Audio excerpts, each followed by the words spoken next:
The San Jose Sharks head to Edmonton to face the Oilers. Here's what you need to know.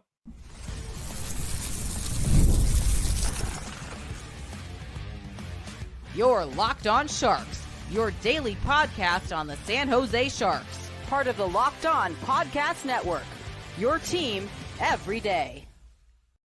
Hello, welcome to Locked On Sharks, the premier hockey podcast covering your favorite team in the Bay Area.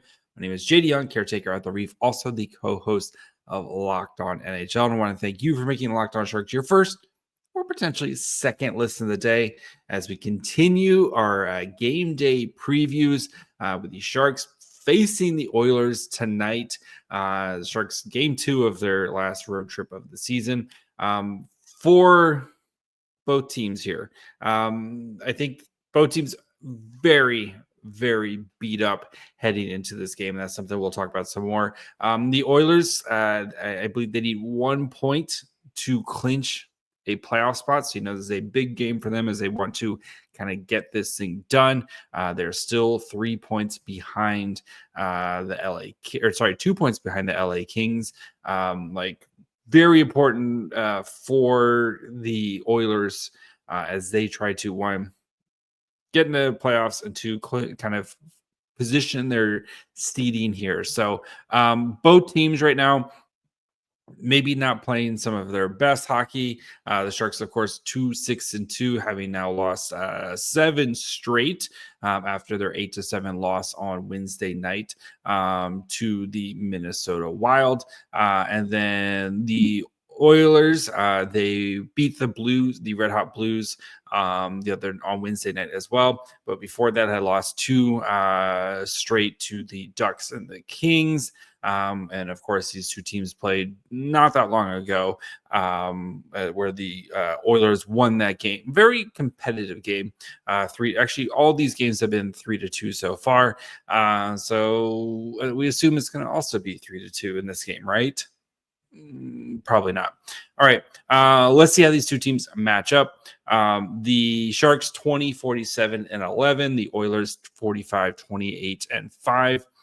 Sharks 2.6 goals per game, 30th in the NHL, 3.79. That 8th spot didn't help that from the other night. 32nd, 18.9% on the power play, 23rd, and 73.6%, 29th on the PK.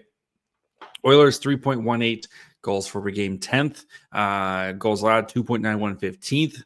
Power play 24.4, 9th, and then 78.1% on the PK, good for 16th. Toffoli, of course, leads the team in goals at 29, Macklin in assists with 39, and Celebrini with 62 points. Draisaitl leads the team at 52 goals and 106 points, and McDavid with 67 assists. How these two teams match up?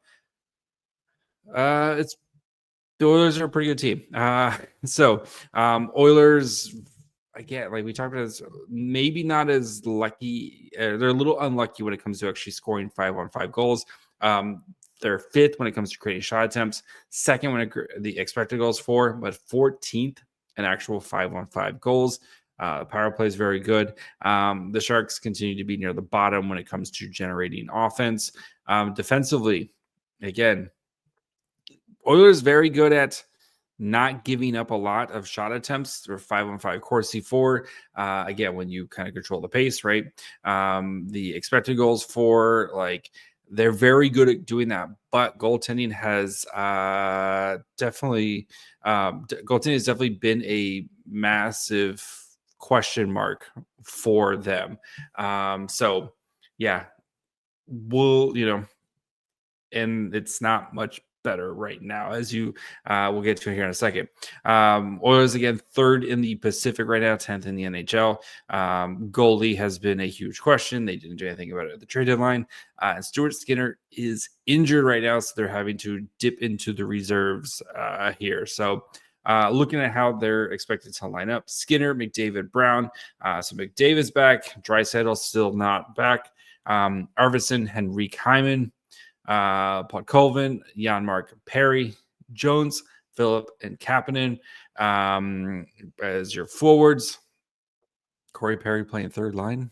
And I mean, this you can see right now. There's the amount of players missing from Edmonton, like on in the press box / hurt right now. Nugent Hopkins, Draisaitl, Frederic, Jake Wallman's now hurt. Ekholm's hurt, and of course Kane and Klingberg. They're just missing so many people right now. Defensively, Nurse and Bouchard, Kulak and Setcher, and Dynanen and Amberson. Dynanen is like AHL type of guy. Actually, it looks like Stuart Skinner might be back, and then with Picard. So, yeah, well, it's been, again, both these teams are kind of in the same boat right here as when it comes to kind of just the health, right? Sharks have 5 healthy forwards right now. We'll see. I think that's going to be one of the big things to watch for this game is whose defense can kind of cobble together for a game. With, again, the Sharks having 5 healthy forwards after Mario Ferraro's injury. You have maybe Jan Root is back. Maybe Dejarnaise is back. Maybe the Sharks call up somebody, and you'll probably, by the time you hear this, you'll know who it is. If I had to guess, it's probably Jimmy Schultz. Makes the most sense, especially with the role. I would assume Jimmy Schultz kind of helping to fill in for Mario Ferraro, who, again, done for the season with a lower body injury as they're blocking a shot. So whose defense can kind of cobble together here? I still believe in the Oilers. Like, the Oilers just have more talent.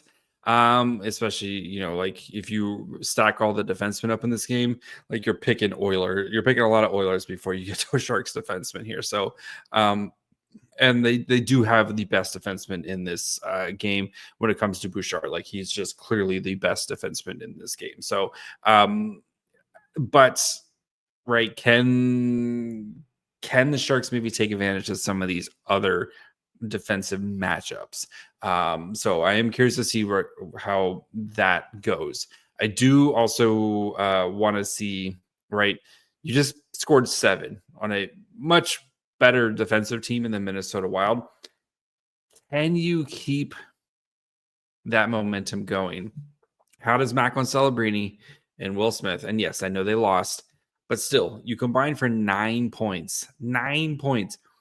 How do those players perform in this next game, right? Because it'd be really frustrating if you put up 9 points and then the next game you put up a big fat 0 between the two. So I want to see how these guys respond after a big game like that, because that's what good players do, right?